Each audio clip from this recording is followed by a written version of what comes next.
প্রথম দিকে ইসলামের প্রথম সময়ে আল্লাহর হাবিব রাসূল আকরাম সাল্লাল্লাহু আলাইহি ওয়াসাল্লাম কবর জিয়ারত নিষেধ করেছিলেন। নবীজি এই কথাটা স্পষ্ট বলেছেন, কুনতু নাহাইতুকুম আন জিয়ারাতিল কুবুর, ইতপূর্বে আমি তোমাদেরকে কবর জিয়ারত নিষেধ করেছিলাম, এখন থেকে ফাজুরুহা, এখন থেকে আদেশ দিলাম তোমরা কবর জিয়ারত করো। এই বেশ কম হলো কেন?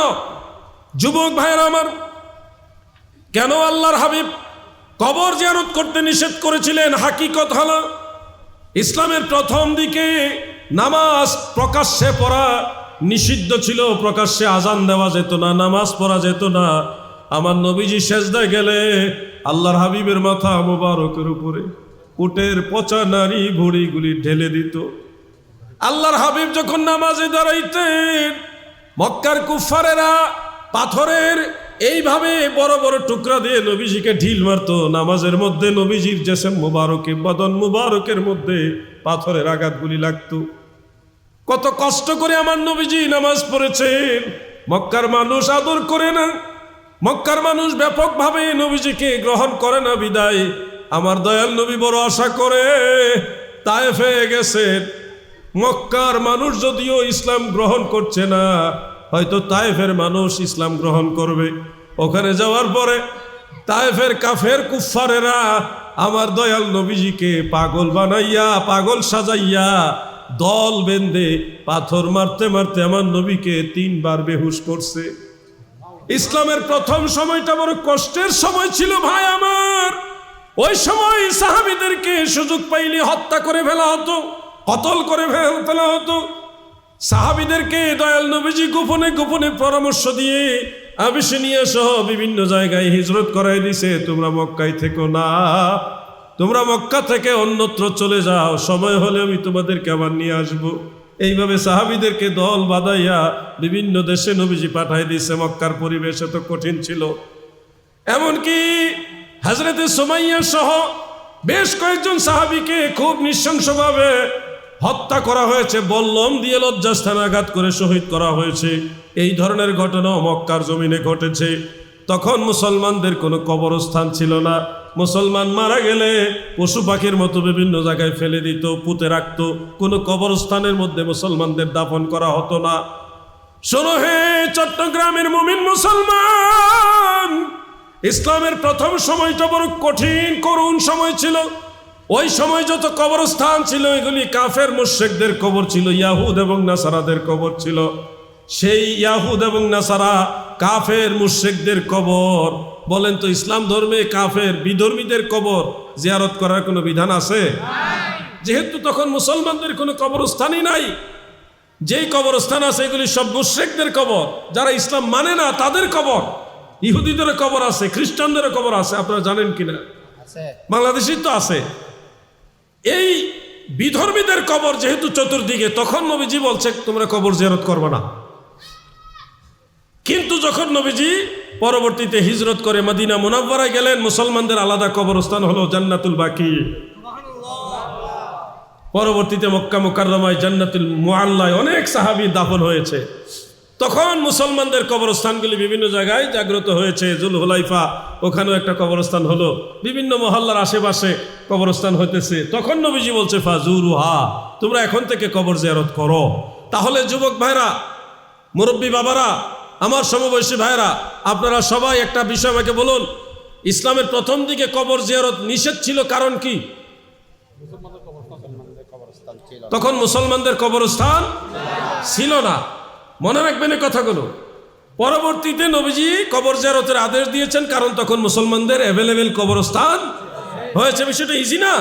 একেবারে ইজি। এবার শুনুন যুবক ভাইরা, আপনাদের বোঝানোর জন্য কথাগুলি নিয়ে আসতেছে। মনে রাখবেন, আল্লাহর হাবিব শেরে খুদা হযরত আলী রাদিয়াল্লাহু আনহু সহ সাহাবীদের কয়েকজনকে বলছিল কবর, উঁচা কবর ভেঙে সমান করে দাও। এটা সহিহ মুসলিম, আবু দাউদ শরীফে আছে। এটা আমাদের অনেক লামাযহাবী যারা, তাদের মোবাইলের মধ্যে এটা স্পেশাল আছে। উঁচা কবর ভেঙে সমান করে দাও। মাজার ভেঙে ফেলতে হবে, আল্লাহ রাসূলের আদেশ। ও ভাই, তুমি সঠিক ইতিহাসটা জানো না। সহিহ বুখারীর মধ্যে উল্লেখ, সহিহ বুখারীতে উল্লেখ, হযরত আনাস ইবনে মালিক খাদিমুর রাসূল রাদিয়াল্লাহু আনহু তিনি বর্ণনা করেন, আল্লাহর হাবিব সর্বপ্রথম কিন্তু মদিনার মসজিদে নববী শরীফ যেখানে, ওখানে যায় নাই। নবীজি প্রথম গেছে হলো যেই জায়গায় ফজরের নামাজ পড়ছে, ওখানে মসজিদে ফজর নামে আলাদা একটা ফজর জায়গা মসজিদ আছে। দয়াল নবীজি যেখানে প্রথম জুমার নামাজ পড়ছে ওই দিন, ওই জায়গায় আলাদা একটা মসজিদে জুমা আছে। এই ভিডিওটা মনে হয় আজকে ছাড়ছি, হ্যাঁ মসজিদে ফজরেরটা দিছি আগে। অনেক হাজী সাহেবরা হজ করে আসে, মদিনা শরীফ জিয়ারত করে আসে, কিন্তু এগুলি খবরও জানে না। আমি খুঁজে খুঁজে এগুলি বাইর করি কইরা ভিডিও করে মানুষের দেখাই। আমি একলা দেখলেইব, আপনারা দেখান লাগবো না। দয়াল নবীজি সর্বপ্রথম মদিনার মসজিদে নববী শরীফ যেখানে, ওখানে আসেনি, এসেছিলেন ওই মসজিদে ফজর যেখানে, ওইখানে। এটা কোন জায়গা? এটা মসজিদে কুবা আছে না, মসজিদে কুবার পাশাপাশি। বেশি একটা ধরে না, পায়ে হেঁটে গেলে 4-5-10 মিনিট লাগবে, 5-10 মিনিট লাগবে হাইটে গেলে, কিন্তু অনেকে জানে না। এই মসজিদের জুমা এখান থেকে নবীজি গিয়েছেন হলো মসজিদে কুবা যেখানে, ওইখানে। মসজিদে কুবার বড় একটা গম্বুজ আছে দেখবেন, ওই গম্বুজের মধ্যে 2টা ছিদ্র আছে। ওই ছিদ্রের বরাবর নিচের এই জায়গাটা হলো হযরত আবু আইয়ুব আনসারী রাদিয়াল্লাহু আনহুর বাড়ি। এই ঘরেই সর্বপ্রথম নবীজি মেহমান হয়েছিলেন, যার কারণে আবু আইয়ুব আনসারীকে বলা হয় মেজবানে রাসূল। হযরত আবু আইয়ুব আনসারী রাদিয়াল্লাহু আনহুর বাড়ি কোন জায়গায় ছিল এটা তো আপনারা অনেকে জানেনও না। মসজিদে কুবায় ঢুকবেন, একবার ইমাম সাহেবের জায়গা যেখানে, ওখানে গিয়ে উপরের দিকে দেখবেন গম্বুজ, গম্বুজের মধ্যে দেখবেন 2টা ছিদ্র আছে। এই মাথা ওই মাথা 2টা ছিদ্র, ওই ছিদ্রে বরাবর নিচের জায়গাটা হলো আবু আইয়ুব আনসারীর বাড়ি। তলা আল বাদরু আলাইনা মিন সানিয়াতিল বিদা, এই গজল কিন্তু মদিনা শরীফের মসজিদে নববী এলাকায় গায় নাই, গাইছে মসজিদে কুবা এলাকায়। ওটা মদিনা শরীফের এরিয়ার ভিতরেই পড়ছে। ওই মসজিদে কুবা থেকে দয়াল নবীজি অবস্থান করে পরবর্তীতে সিদ্ধান্ত নিলেন একটা বড় মসজিদ করা দরকার, সেটা হলো মসজিদে নববী শরীফ। এই মসজিদে নববী যেখানে হাজী সাহেবরা নামাজ পড়ে আসছেন, 1 রাকাতে 50,000 রাকাতের সমান সওয়াব। এইখানে ইহুদিদের মুশরিকদের কবর আছিল, বড় বড় কবর, উঁচা উঁচা কবর ছিল। সহিহ বুখারী হাদিস। সেই উঁচু উঁচু কবরগুলো এবং কিছু উঁচু টিলা ছিল এবং খেজুর গাছ ছিল। দয়াল নবীজি বলছে, হে আমার সাহাবারা, তোমরা এই খেজুর গাছগুলি কাটো, উঁচু টিলাগুলি ভেঙে সমান করো এবং এই উঁচু কবরগুলিও ভেঙে সমান করে দাও। কথা বুঝতেছেন না আপনারা? আল্লাহর হাবিব রাসূল আকরাম সাল্লাল্লাহু আলাইহি ওয়াসাল্লাম যে উঁচু কবরগুলি ভেঙে ফেলার আদেশ দিয়েছিলেন, সেই কবরগুলো কোনো সাহাবীর কবর ছিল না, এগুলি ছিল মুশরিকদের কবর। হাফেজ ইবনু হাজার আসকালানি রাহমাতুল্লাহ আলাইহি ফাতহুল বারি শরহে বুখারীর মধ্যে বিষয়টা পরিষ্কারভাবে উল্লেখ করেছেন। সেই মুশরিক কাফেরদের কবর ভাঙ্গার হাদিস নিয়ে লাগাইছে আল্লাহর ওলির মাজার ভাঙ্গার বিরুদ্ধে। আমি যখন এই আলোচনাটা প্রথম করি, নরসিংদী থেকে একজন আলেম আমাকে ফোন দিলেন, ওনার মাদ্রাসার নামও উনি বললেন, ওনার মাদ্রাসার পদবি সম্পর্কে সবই বললেন এবং বললেন যে হাজী সাহেব, আপনাকে আমরা মোটামুটি আস্থা রেখে আপনার আলোচনা মাঝে মধ্যে শুনি।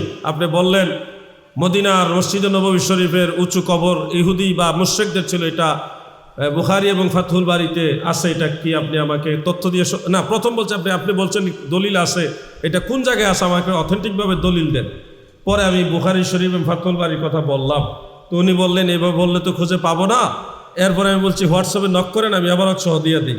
এরপরে হোয়াটসঅ্যাপে নক করছে, আলহামদুলিল্লাহ ওনাকে আমি সহযোগিতা করছি। না জানলেও ওনার কওমি ঘরানার আলেম হইলো, ওনাদের মধ্যে ভদ্রতা আছে, ভদ্রতা আমি পাইছি আলহামদুলিল্লাহ। কুড়িগ্রামে গিয়ে দেখছেনই তো কত আলেম, শতাধিক আলেম তারা, আলহামদুলিল্লাহ আমি দেখেছি তাদের মধ্যে যথেষ্ট ভদ্রতা আছে, যথেষ্ট ভদ্রতা আছে। আমি দেখেন কোথায় কুড়িগ্রাম আর কোথায় চট্টগ্রাম, তাদের প্রশংসা করছি আজকে, যদিও তাদের সাথে আমাদের মতের ভিন্নতা, কিন্তু তাদের ভদ্রতায় আমি বিমোহিত। আজকে আপনাদের সামনে বলছি যে তারা ভালো ভদ্রতা প্রদর্শন করেছেন। হ্যাঁ আলহামদুলিল্লাহ, মিলাদ কিয়াম নিয়ে তাদের সাথে আমাদের একটু দূরত্ব। ওই দিন আমি কিছু তথ্য, সামান্য কিছু তথ্য ওনাদের সামনে বলার পরে আলহামদুলিল্লাহ ওনারা মজলিসে স্বীকার করছেন, কেউ যদি মুস্তাহাব মুস্তাহসান হিসেবে, ফরজ ওয়াজিব লাজেম মনে না করে মুস্তাহসান মুস্তাহাব হিসেবে করে, এটা করতে পারে, স্পষ্ট বলছে। আমরা এইভাবে দূরত্ব কমাতে চাই। নিজেরা মুসলমানে মারামারি করে আর লাভ কি? লামাজাবিরা পুরা দেশ নিয়ে যাইতেছে, আমরা মাঝহাবিরা মারামারি করি। এগুলি কমাইতে হবে, ঝামেলা কমাইতে হবে। কোনো বিষয়ের বুঝের বেশ কম থাকলে আমরা একসাথে বসে আলোচনা করলে সমাধান হবে, কিন্তু মারামারি করার আগে আলোচনায় আসা উচিত, মারামারির আগে আলোচনা আসা উচিত। যে কোনো বিষয়ে প্রথমেই একেবারে হিট লাইনে যাওয়া উচিত না। আল্লাহ আমাদের সবাইকে বোঝার তৌফিক দেন, বলেন আমিন। সবাই বলেন আমিন। হানাফি মাযহাবের ইমাম আবু হানিফা রাহমাতুল্লাহ আলাইহি, আমাদের মাযহাবের ইমাম, উনি কিন্তু ছোটখাটো ইমাম না, উনি ইমামে আজম, মানে ওই জামানার সব ইমামরাও নাকি ইমাম হিসেবে মানছে। জীবনে কোনোদিন ইমাম শাফিঈ ইমাম আবু হানিফাকে দেখেনি। ইমাম আবু হানিফা যেদিন ইন্তেকাল করেছে ওই দিন ইমাম শাফিঈর জন্ম হয়েছে। কথা বুঝছেন? কোনোদিন ইমাম আবু হানিফাকে দেখিনি। সেই ইমাম শাফিঈ যখন কোনো মুশকিলের মধ্যে পড়তেন তখন তিনি ফিলিস্তিন থেকে পায়ে হেঁটে ইরাকের বাগদাদে ইমাম আবু হানিফার মাজারে চলে আসতেন। তারিখে বাগদাদের মধ্যে সনদ সহকারে এটা উল্লেখ আছে, ফতোয়া শামিল মুকদ্দমার মধ্যে সনদবিহীন উল্লেখ আছে। ইমাম শাফিঈ মুশকিলে পড়লে মাজারে যাইতো। আর আপনি আমাকে মাজার পূজারি বলতেছেন, মাজারে গেলে আমি মাজার পূজারি? ইমাম শাফিঈ কে জানেন? ইমাম বুখারীর উস্তাদের উস্তাদ, উস্তাদের উস্তাদ ইমাম শাফিঈ। উনি হাফিজুল হাদিস। উনি গেছেন ইমাম আবু হানিফার মাজারে, উনি গিয়ে বলেন সাল্লাইতু রাকাতানে, আমি 2 রাকাত নামাজ আদায় করতাম। ওয়াসালতুল্লাহ ইনদা কবরিহি, ইমাম আবু হানিফার মাজারের পাশে আমি আল্লাহর কাছে দোয়া করতাম, দোয়া করার সাথে সাথে আমার দোয়া কবুল হইতো। এই জন্য মাজারে গেলে আমরাও 2 রাকাত নামাজ পড়ি, আপনারাও পড়বেন। মাজারে গিয়ে এই গানের আড্ডার মধ্যে বসে যাবেন না, মাজারে গিয়ে নামাজ পড়বেন আগে। মাজারে গেছেন এই কারণে 2 রাকাত নামাজ, নফল নামাজ, মনে থাকবো নি না? যে কোনো মাজারে যান, আপনি গিয়ে আগে ওযু কালাম করে 2 রাকাত নামাজ পড়বেন মসজিদে। মাজারের পাশে যে মসজিদ থাকে ওইখানে গিয়ে আগে নামাজ পড়বেন 2 রাকাত, এরপরে আল্লাহর ওলির মাজারের কাছে গিয়ে মোনাজাত করবেন। মনে রাখবেন, মোনাজাতের ক্ষেত্রে আল্লাহর ওলি হবে ওসিলা, দেওয়ার মালিক আল্লাহ। কখনোই কোনো মাজারের কাছে সরাসরি চাইবেন না, এটা ইসলামী কাজ নয়। মাজারওয়ালা হলো ওসিলা, দিবে কে? সবাই বলেন দিবে কে? যদি আপনি বলেন যে বাবা আপনি আমার এটা দেন, এই কথা যদি আমাদের এই ইয়াং জেনারেশনও শুনে, তারা বলবে তারা আল্লাহ ছাড়া অন্যদের কাছে চাইতেছে। এরাই তো আর আল্লাহর ওলির দরবার যাবে না, এরাই যাবে না। আপনি আবেগে ঠেলাই তো ভুল করতেছেন। আপনার ভুলের কারণে হাজার হাজার লক্ষ লক্ষ যুবক আমরা হারাইতেছি। মাজারে গিয়ে আল্লাহর ওলির উসিলা দিবেন, আল্লাহর ওলির উসিলা, হে আল্লাহ আমি গুনাহগার, আপনার ওলির দরবারে আসছি। আপনার ওলি আওলাদে রাসূল সৈয়দ আহমদুল্লাহ মাইজবান্ডারী রহমাতুল্লাহ আলাইহি, তিনার উসিলা আমাকে, আমার সন্তান নাই সন্তান দেন, তিনার উসিলা আমার রূপ ভালো করে দেন আল্লাহ, তিনার উসিলা আমার মুসিবত থেকে উদ্ধার করেন। এইভাবে বলবেন। দেওয়ার মালিক আল্লাহ, আল্লাহর ওলির উসিলায় অবশ্যই আমার আল্লাহ দিবে ইনশাআল্লাহ। বলেন, জোরে বলেন ইনশাআল্লাহ। মাজারে গিয়ে কখনোই বলবেন না যে বাবা আমারে আপনি দেন, এগুলি বলবেন না। আপনি তো ভুল করছেন, আপনার ভুলের কারণে আমরা অসংখ্য যুবক হারাচ্ছি। আপনার ভুলের কারণে আমরা অসংখ্য শিক্ষিত মানুষ সুন্নি জামাত থেকে হারিয়ে ফেলতেছি।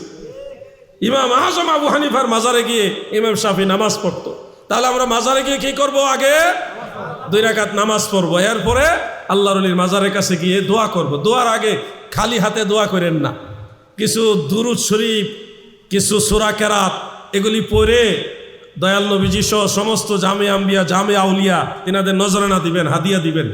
এরপরে যার জিয়ারতে গেছেন ওনাকে স্পেশাল হাদিয়া দিবেন। খালি হাতে না, খালি হাতে কিছু হয় না রে ভাই। আল্লাহর ওলির দরবারে গেছেন, মানে টাকা দেওয়ার কথা বলতেছি না, কিন্তু আমি বলতেছি সূরা ফাতিহা, সূরা ইখলাস, সূরা ফালাক, সূরা নাস, সূরা কাফিরুন, সূরা আয়াতুল কুরসি, তারপরে সূরা বাকারার শুরুর অংশ, শেষের অংশ, এই ধরনের কিছু আয়াত পারা সূরা আছে, এগুলি পড়বেন। ইরাকে গিয়ে দেখি হুজুর গাউসুল আজম বরফির আব্দুল কাদের জিলানী বাগদাদী রহমতুল্লাহ আলাইহি, তিনার মাজার শরীফে প্রত্যেক দিন না হলে কয়েক বস্তা টাকা ওঠে। ছোটখাটো নোট না, বিভিন্ন দেশের ডলার, পাউন্ড, বড় বড় দামি দামি মুদ্রা মানুষ দেয়। এগুলি দেখলে তো ওয়াহাবিদের পুরা মাথা নষ্ট হয়ে যাবে।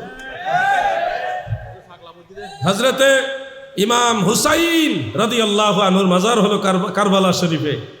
সেখানে যেই পরিমাণ মানুষ বিভিন্ন দেশের থেকে যায় এবং হাদিয়া দেয় বাজারে, এগুলি দেখলে ওয়াহাবিরা যে কি করবো আল্লাহু আলাম। এরা তো দেখেই নাই কোনোদিন মানুষ কিভাবে মাজারে টাকা দেয়। আমরা বাংলাদেশের কয়টা দেয়? 5 টাকা, 10 টাকা, 2 টাকা। এ দেশে বড় বড় নোট, এগুলি দেয় মানুষ মহব্বতে, আপনি ঠেকাইতে পারবেন না। হ্যাঁ, খাজা গরিবে নওয়াজের দরবারে বস্তায় বস্তায় টাকা উঠতেছে, এইগুলি আমরা নিজের চোখে দেখেছি। বলবেন এই মাজারে এত টাকা দিয়ে কি করে? বাইরে আপনি আজমির শরীফ যায় দেখবেন কত বড় ড্যাগ, এই পুরা ড্যাগ বইরা খিচুড়ি রান্না করে মানুষের খাওয়ায় প্রত্যেক দিন। আপনি একদিন খাওয়াই দেখেন কয় টাকা লাগে।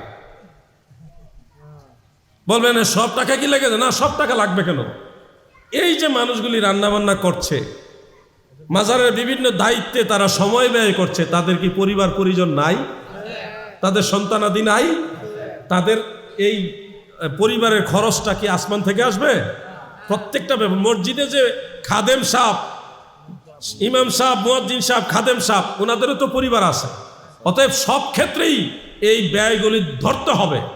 মাদ্রাসার জন্য টাকা দেন না আপনারা? সব টাকা কি ইট বালু সিমেন্ট কিনে? হুজুরও তো খায়, কি কথা কন না কেন? খায় না হুজুরা? তো হুজুরা না খাইলে হুজুরে কই থেকে খাইব? হুজুরের টাকা কি আসমান থেকে স্পেশাল আসবে নাকি?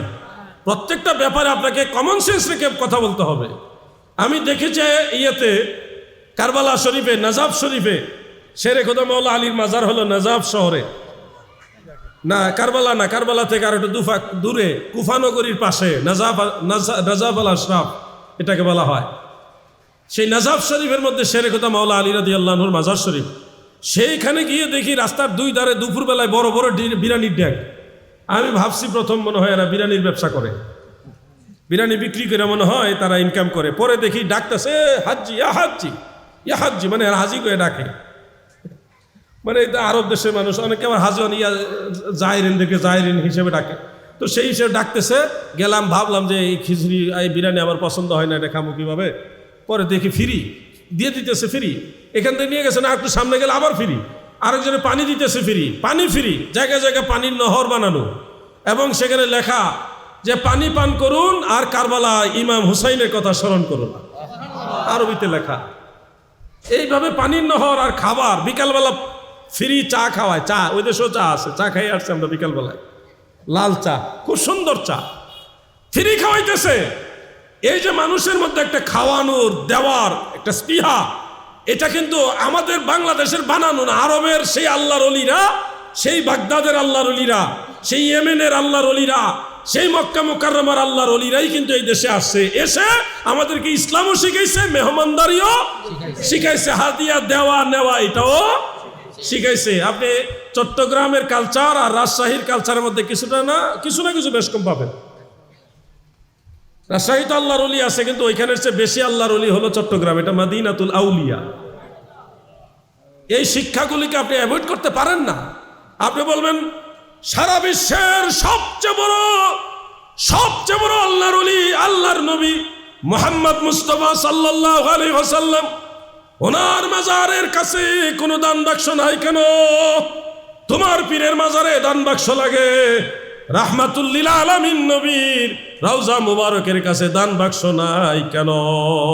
বুকা, তুমি জানো না, তুমি যখন হজের ভিসা লাগাইছো ওই 22,000 বা 19,000 টাকার ভিতরে সৌদি সরকার তোমার কাছ থেকে যা হাদিয়া নেওয়ার নিয়া গেছে। তুমি তো শুধু চিনছো বাক্স, তুমি তো জানো না টাকা আরো কত ভাবে নেওয়া। কি হজের হোক উমরার ভিসার কথা বলতেছি, 19,000 থেকে 22,000 টাকা লাগে, আর হজের টাকা তো আরো বেশি লাগে। আপনি কি জানেন টাকা কিন্তু নেওয়া হয়, বাক্স দিয়ে নেয় না, তারা একটু ভদ্র আর কি। আবার কিছু ভাইয়ের আওয়াজ করে মাজারে গিয়ে যদি কিছু পাওয়াই যেত তাহলে মাজারের গেটের কাছে এত মানুষ, এত ফকির থাকতো না। মাজারের গেটের মধ্যে ফকির আসেনি? কই আছে। হ্যাঁ, যেহেতু ফকিররা মাজারের গেটে বসে থাকে, বোঝা যায় মাজারে গেলে কিছু পাওয়া যায় না। আচ্ছা, আপনারা বলেন জুমার দিনে নামাজ পড়ে বের হওয়ার সময় মসজিদের ডাইনে পাবে, বড় মসজিদের ডাইনে পাবে ফকির আছে না? এর যুক্তিটা যদি মসজিদে লাগায় কি একটা অবস্থা হবে কম দেখি। তাই সে তার যুক্তিতে বোঝা যাইব যে মসজিদে গেলেও আল্লাহর কাছে কিছু পাওয়া যায় না, কারণ মসজিদের বারান্দায় বা গেটে ভিক্ষুক আছে, নাউজুবিল্লাহ। যারা পাওয়ার তারা মসজিদেও পায়, মাদ্রাসায়ও পায়, বাড়িতেও পায়, মাজারেও পায়। আর যারা কপাল পুরা তারা মক্কা মদিনা গেলেও পাবে না। তুমি ফকির মিসকিনের যুক্তি দেখাও। তুমি জানো সৌদি আরবে মক্কা শরীফে কত ফকির আছে? হাঁটতে পারবেন না, ডাইনে বামে দেখবেন বিশাল বড় জুব্বা, কিন্তু আপনার কাছে হাত পাততেছে। উনি আসছে আরেক দেশ থেকে, ওনার টার্গেট হইলো উমরা কইরা ভিক্ষা কইরা টাকা পয়সা রুজি কইরা আবার দেশে চলে যাবে। মহিলা মানুষ পাবেন, অনেক মহিলা ভিক্ষা করে। মক্কা শরীফের কথা বলছি, মদিনা শরীফও আছে, একেবারে ভর্তি। আপনি ভাবতেও পারবেন না এই লোকটা, এই মহিলাটা ভিক্ষা করে। এই পাকিস্তান থেকে গেছে, গিয়া উমরা করছে, কইরা এই ভিক্ষা কইরা ভালো টাকা রুজি কইরা আবার পাকিস্তান চলে যেতেছে। এক লোক তো বিমানের ভিতরে উঠছা, বিমান যখন উপরে উঠছে তখন হ্যাঁ পাকিস্তান বাড়ি, তখন ভিক্ষা করা শুরু করছে। এখন তো বাধা দিয়েছে, আপনি ভিক্ষা করতেছেন কেন? আমি ভিক্ষা করবো না, আমি তো দুর্বল, আমার টাকা দরকার, এই জন্য ভিক্ষা করি। আমার যেটা দরকার আমি করবো না, আমনে ফাললে আমার এখন নামাই দেন। তার মানে উনি এখন আসে হইলো উপরে, তো নামাইতে হলো না, ভিক্ষা চলতেছে। যারা ভিক্ষা করার তারা মক্কা মদিনাতেও করে, বাড়ির মসজিদের গেটেও করে, মাজারেও করে। কিন্তু যারা আল্লাহর নিয়ামত পাওয়ার তারা ঠিকই পাওয়া যায়, ঠিক কিনা ভাই? এগুলি কমন সেন্সের বিষয়। আমি একবারে সহজ করে আপনাদের বিষয়গুলো বোঝালাম, আশা করি আপনারা আমার উপর বিরক্ত হয়েছেন। শোনেন ভাই, আমার শরীরটা অসুস্থ, আমি আগেই বলছি। আবার মোটামুটি 11:15 হয়ে গেছে, সময়ও দ্রুত চলে যাচ্ছে। আমি যুবক ভাইদের প্রতি কৃতজ্ঞতা জানাই। তারা 4 বছর আগে 2020 সালে যখন আমি জেল থেকে বের হয়েছিলাম, তখন তারা আমাকে এখানে আনার জন্য চেষ্টা করছিল। একটা মহল তারা বাধা দেওয়ার কারণে ওই বছর আর আমি আসতে পারিনি। অন্যান্য ওলামায়ে কেরাম এসছেন, তো একটু বেশি গ্যাপ হয়ে গেল।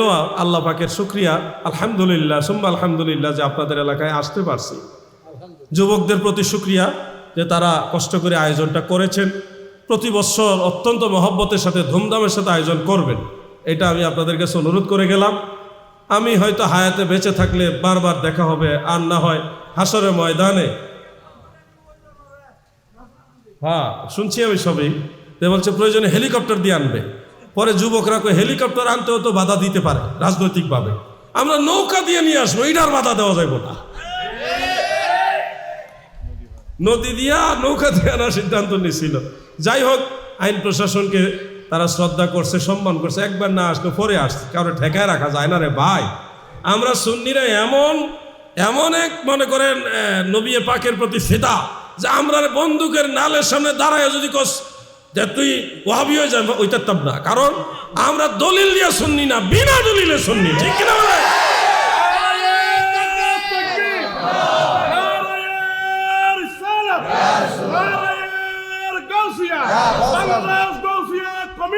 জিন্দাবাদ। আমাদের দলিল যা আছে এগুলো নুরুন আলা নূর। কোনো সময় যদি দলিল নাও জানি, তাও নবীজিকে ভালোবাসতে গিয়ে আর দলিল খোঁজার প্রয়োজন মনে করি। নবী ভালোবাসবো, আবার দলিল লাগে নাকি?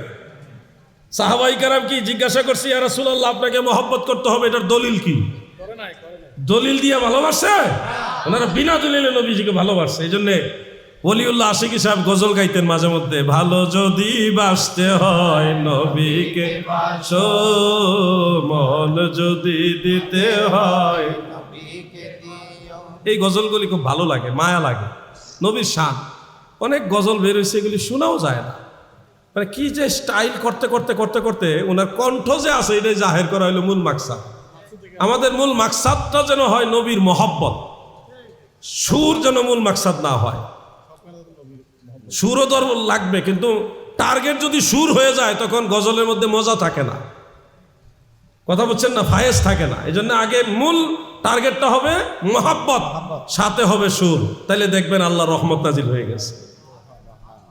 আল্লাহ তাআলা আমাদের সবাইকে আহলে সুন্নাহ ওয়াল জামাতের পথে থাকার, সুন্নি জামাতের পথে থাকার তৌফিক দেন, আমিন।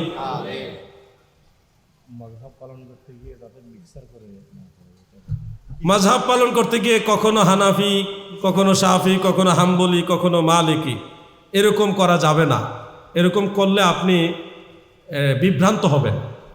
আপনার মধ্যে কনফিউশন তৈরি হবে এবং ধর্মের প্রতি আস্থাও অনেক সময় কমে যাবে।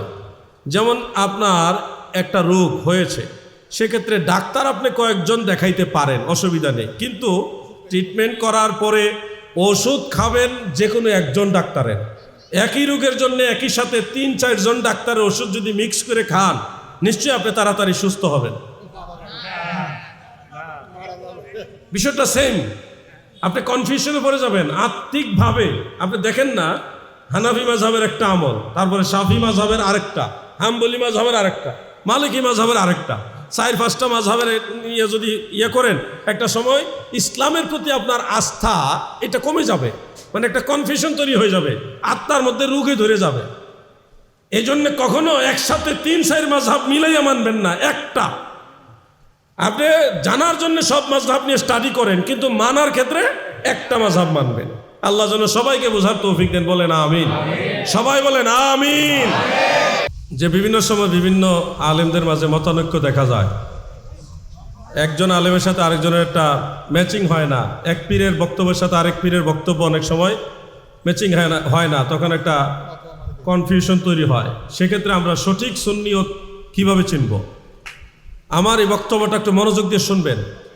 সঠিক সুন্নিয়ত চিনবেন যখন দেখবেন যে প্রাচীন আহলে সুন্নাত ওয়াল জামাতের বড় বড় মুজতাহিদ, মনে রাখবেন শব্দটা, প্রাচীন মুজতাহিদ যারা, তাদের বক্তব্যের সাথে যার বক্তব্য মিল, সে হলো সঠিক। সব ইমাম মুজতাহিদ না। যদি কখনো দেখেন ইমাম কাস্তালানি একটা বলছে আর ইবনু হাজার আসকালানি আরেকটা বলছে, এক্ষেত্রে ইমাম কাস্তালানির বক্তব্য গ্রহণ না করে ইবনু হাজার আসকালানির বক্তব্য গ্রহণ করতে হবে, কারণ উনি মুজতাহিদ এবং হাফেজুল হাদিস। আমি কথাটা আবার বলছি, যখন কোনো আলেমদের মাঝে মতানৈক্য বা কোনো দরবারে দরবারে মতানৈক্য দেখেন, তখন দেখবেন আগের যুগের মুজতাহিদ যারা, তাদের বক্তব্যের সাথে যার মিল আছে উনি হলেন হক। কিন্তু আরেকজন বলতেছে অমুক ইমাম তমুক ইমাম, কিন্তু ওনারা মুজতাহিদ না, তখন এটা আর গ্রহণ করা যাবে না। মনে রাখবেন এই কথাগুলো। শব্দটা বলেন, মুজতাহিদ। বলেন মুজতাহিদ। মুজতাহিদ মানে হলো যিনি লক্ষ লক্ষ হাদিস মুখস্থ জানে এবং ফানুনাতের সবগুলি শাস্ত্রের উপর জ্ঞান আছে, কোরআন সুন্নাহ থেকে যে কোনো সময় যে কোনো মাসালা রায় দিতে পারে। মানে বাংলাদেশে সাধারণ একজন অ্যাডভোকেট আর প্রধান বিচারপতি বেশ কম আছে না, এরকম সাধারণ আলেম ইমাম ওনারা হলেন, আমি বোঝানোর জন্য বলছি, অ্যাডভোকেট আর মুজতাহিদ হলো বিচারপতির মতো, ওনাদের জ্ঞান অনেক বেশি। এই জন্য ওনাদেরকে যারা ম্যাচিং পাবেন, ওনাদের সাথে মিল পাবেন, তখনই বুঝে নেবেন আপনি আহলে সুন্নাহ ওয়াল জামাতের সঠিক পথে আছেন। ধন্যবাদ। আসসালামু আলাইকুম। ওয়ালাইকুম আসসালাম। আমার প্রশ্ন হচ্ছে, আমরা অনেকে শাফি মাযহাব, অনেকে ইমাম আযম আবু হানিফা মাযহাব, আমি হানাফি মাযহাবের একজন মানুষ। আমি অন্য দেশে বা কোথাও গেলাম সফরে, তো ওখানে আমি ইমাম পেলাম শাফি মাযহাবে। ওই ক্ষেত্রে নামাজ পড়ার ক্ষেত্রে আমাদের মধ্যে যে বিভ্রান্তির সৃষ্টি হয়, অনেকে হয় এখান থেকে প্রবাসে গেছে, গিয়ে দেখতেছে ইমামটা এমন করতেছে, এখানে এসে বলতেছে না আমারটা ভুল, ওইটা ঠিক। এটা একটা প্রশ্ন। একটা হচ্ছে আমাদের যুবকরা প্রায় এখন তাফসীরটা ফলো করে, তো এই ক্ষেত্রে আমরা আহলে সুন্নাত ওয়াল জামাতের নির্ভরযোগ্য তাফসীর কোনটা আমরা ফলো করব, এবং অন্যান্য তাফসীর যেগুলো আমাদের বিভ্রান্ত করে, ভুলভ্রান্তি ভরা, ওগুলো আমরা কেন ফলো করব না? সুন্নির। ধন্যবাদ। সংক্ষেপে, অনেক গুরুত্বপূর্ণ প্রশ্নটা, আমার কাছে মনে হয়েছে অনেক বেশি গুরুত্বপূর্ণ। বিভিন্ন রাষ্ট্রে গেলে দেখবেন ম্যাক্সিমাম ইমাম হলো শাফি এবং হাম্বলি। মক্কা মদিনায় যারা ইমাম তারা হলেন হাম্বলি মাযহাবের ফলোয়ার্স, অন্যান্য রাষ্ট্রে শাফি আছে, আবার অনেক জায়গায় হানাফি ইমামও আছে। সেক্ষেত্রে আপনি হানাফি মাযহাবের অনুসারী হয়ে শাফি বা হাম্বলি মাযহাবের ইমামের পিছনে কিভাবে নামাজ পড়বেন? মনে রাখবেন, নামাজ পড়া না পড়ার পিছনে মূল টার্গেট থাকতে হবে উনি আহলে সুন্নাহ ওয়াল জামাত কিনা। আর 4 মাযহাবই আহলে সুন্নাহ ওয়াল জামাত। আপনি যদি দেখেন উনি মালিকি মাযহাবের, ওকে ওনার পিছনে নামাজ পড়তে পারবেন। আকীদার ক্ষেত্রে এক, মাযহাব 4টা হলো, আকীদা সবারই একটা। আপনি যদি দেখেন শাফি মাযহাবের ইমাম, আপনি তার পিছনে ইক্তেদা করতে পারবেন, কারণ উনিও আহলে সুন্নাহ, আপনিও আহলে সুন্নাহ, মাযহাব আলাদা। তো এক্ষেত্রে আপনি কি ওই ইমামের মতোই নামাজ পড়বেন নাকি আপনি হানাফি মাযহাবের মতোই পড়বেন? তো এই ক্ষেত্রে ফুকাহে আহনাফের যে রায়, জমহুরের রায় হলো যে আপনি হানাফি মাযহাবের যে ইস্তেহাদ ফাইসালা ওই মোতাবেক আপনি পড়বেন। আপনি হাত বাঁধার সময় নাভির নিচে হাত বাঁধবেন, আপনি হাত তোলার সময় তাকবীরে তাহরিমা কান পর্যন্ত তুলবেন, আমিন আসতে বলবেন, রফুল ইয়াদাইন বারবার করবেন না, শুধু তাকবীরে তাহরিমার সময় করবেন। যে হারামাইন শরীফেনও দেখবেন যে মাযহাবের তারা ওইভাবে নামাজ পড়তেছে, ইমামের মতো পড়াইতেছে, উনি হাম্বলিভাবে পড়তেছে, উনি শাফি মতো পড়তেছে, কিন্তু মুসল্লিরা যার যার মাযহাব মোতাবেকই পড়তেছে, ইমাম একজন। এক্ষেত্রে ইমামকে মাযহাবী দৃষ্টিতে ফলো করা জরুরি না, আপনার ফলো করতে হবে উনি মাযহাব মানে কিনা, আকীদাগত আহলে সুন্নাহ ওয়াল জামাত কিনা। তাহলে আর আপনার এখানে কোনো মনের ভিতরে দ্বিধাদ্বন্দ্ব আর রাখার কোনো সুযোগ নাই। তো দ্বিতীয় যে কথাটা, তফসিরের জগতে সবচেয়ে গুরুত্বপূর্ণ তফসির কোনটা? এখন সাধারণ মানুষ বাংলা তফসির ছাড়া তো আর আরবি পড়বে না। আমি আরবি তফসির খুঁজতে গেলে আমার কাছে সবচেয়ে অথেন্টিক মনে হয় তফসিরে কুরতুবী। হ্যাঁ, এটার মধ্যে বিভিন্ন তফসিরের রেফারেন্সগুলি একসাথে নিয়ে আসে, দুর্লভ হাদিস। তাছাড়া তফসিরে দুররে মানসুর ইমাম সুয়ুতির, এটা আরও আমার কাছে গুরুত্বপূর্ণ হয়। এরপরে তফসির ইবনে আবি হাতেম এবং তফসিরে তাবারি, এই কিতাবগুলো আমার কাছে বেশি নির্ভরযোগ্য মনে হয়। পরবর্তীতে ইবনু কাসির, কিন্তু ইবনু কাসির পড়লে আপনারা সাধারণ মানুষ যারা আছেন, মাযহাব বুঝেন না, আপনারা ফেসে পড়তে পারেন একটু। তো এই তফসির ইবনে কাসির এটাও অথেন্টিক। আপনাদের জন্য পরামর্শ হলো যে আমরা বাংলা তফসির কোনটা পড়ব। আপনাদের জন্য সবচেয়ে অনুসরণীয় গুরুত্বপূর্ণ তফসির হলো তফসিরে মাযহারি। ইসলামিক ফাউন্ডেশন বাংলাদেশ এটা অনুবাদ করেছেন, আপনারা এটা পড়বেন, তফসিরে মাযহারি। অন্যান্য প্রকাশনা থেকে এটা অনুবাদ করা হয়েছে, তফসিরে মাযহারি। এটা হানাফি মাযহাব এবং নকশবন্দিয়া মুজাদ্দিদিয়া তরিকার অনুকূলে লেখা। সেই হিসাবে আপনাদের জন্য সবচেয়ে নিরাপদ এটা, হ্যাঁ। এটা তো সংক্ষিপ্ত, ওটার মধ্যে কিছু পাইলে কিছু পাইব না, এটা তো অনুবাদ, জাস্ট অনুবাদ। আর সংক্ষিপ্তের মধ্যে আলা হজরতের কানজুল ইমান, আপনি নুরুল ইরফান এটা পড়তে পারেন। আমাদের মাওলানা মুফতি নিজামুদ্দিন নোমানি, উনি ওটার নামটা জানে কি, ইরফানুল কোরআন নাকি, হ্যাঁ, কানজুল ইমান নাকি, না ওটার নাম আর ও কানজুল ইমানকে উনি ওনার মতো করে করছেন, অনুবাদ করছেন। তো এগুলি আপনারা যারা বাংলা অনুবাদ করতে আরবি জানেন না বাংলা, ওগুলি পড়বেন। কোনো ক্রমে ভুলক্রমে তাফহিমুল কোরআন পড়বেন না। এটা পড়লে একেবারে ঠিক 100% আপনি গুমরাহ হওয়ার সম্ভাবনা আছে, এবং এটা তফসির হিসাবেই গ্রহণযোগ্য না। এটার মধ্যে অসংখ্য কুফুরি আকীদা এবং গুমরাহি আকীদা রয়েছে, এটা থেকে দূরে থাকবেন। ধন্যবাদ। সর্বশেষ, আসসালামু আলাইকুম ওয়া রাহমাতুল্লাহি ওয়া বারাকাতুহু। ওয়া আলাইকুম আসসালাম। হুজুরের কাছে আলোচনা হচ্ছে যে আমি এই সংগঠনের একজন দায়িত্বশীল ব্যক্তি, সেই হিসাবে আমার একটা ব্যক্তিগত প্রশ্ন আছে এবং আমার সংগঠনের একজন প্রবাস ভাই প্রশ্ন রাখছে, সেই হিসাবে আমি দুইটা প্রশ্ন করতে পারবো কিনা? আগে একটা করেন, এরপরে দেখা যাক। আমার সংগঠনের প্রবাস ভাইয়ের বক্তব্য হচ্ছে, কিছুদিন আগে আমাদের আহলে সুন্নাত ওয়াল জামাতের মাননীয় চেয়ারম্যান মদিনা সাগর হুজুরের একটা বক্তব্য হচ্ছে যে বাতেল আকীদাতের পিছনে নামাজ পড়লে নামাজ হবে না। এখন ওনার প্রশ্নটা হচ্ছে যে আমরা তো বাইরে বিদেশ সফর করি, কিন্তু আমরা ঈদে মিলাদুন্নবী পালন করতেছি, এখানে বাতেলরা অনেক টাকাও দিচ্ছে, বা বিদেশ গেলে বা বাইরে গেলে ওদের পিছনে নামাজ পড়তে হয়, যেহেতু আমরা চাকরির জন্য আমাদের টাইমটা শর্ট। এক্ষেত্রে আমাদের করণীয় কি? এই বিষয়ে অতীতে আমি অনেক আলোচনা করেছি। বাতেল আকীদার মানে খারিজি আকীদা, রাফিজি আকীদা, মুতাজিলা আকীদা, মুজাসসিমা, এই ধরনের বাতিল যাদের আকীদার মধ্যে কুফরি আছে, কাদিয়ানি, ওয়াহাবি, এই ধরনের বাতিল আকীদা, আপনি যদি নিশ্চিত জানেন যে এই লোকটার আকীদা আহলে সুন্নাত ওয়াল জামাতের আকীদা না, তখন তার পিছনে আপনি নামাজ পড়লেও নামাজ হবে না। আর এই যে বাতিল আকীদার লোকদের পিছনে নামাজ না পড়ার শিক্ষা দীক্ষা, এটা আমরা পাইছি সাহাবীদের কাছ থেকে। কার কাছ থেকে? সাহাবীদের জামানাতে যখন খারিজিদের উদ্ভাবন হলো, সেই খারিজিদের পিছনে নামাজ সাহাবারা তো পড়তেন নাই, বরং অন্যদেরকে কঠিনভাবে নিষেধ করতেন। আল্লাহর হাবিব ভবিষ্যৎবাণী করেছেন যে আমার উম্মতের মাঝে কিছু লোক বের হবে যারা ছোট দাজ্জাল, তোমরা তাদের ফাইয়াকুম ওয়া ইয়াহুম, তাদের কাছেও তোমরা যাইও না, তাদেরকেও তোমাদের কাছে রাখো না। মানে তাদের সাথে চলাফেরা, ধর্মীয় চলাফেরাই নিষেধ করছেন নবীজি। এই জন্যে বাতিল আকীদার কোন ইমাম যদি আপনি নিশ্চিত হন যে এই লোকের আকীদা আহলে সুন্নাহ ওয়াল জামাতের আকীদা না, তাহলে তার পিছনে নামাজ পড়েও আপনার কোনো লাভ নাই।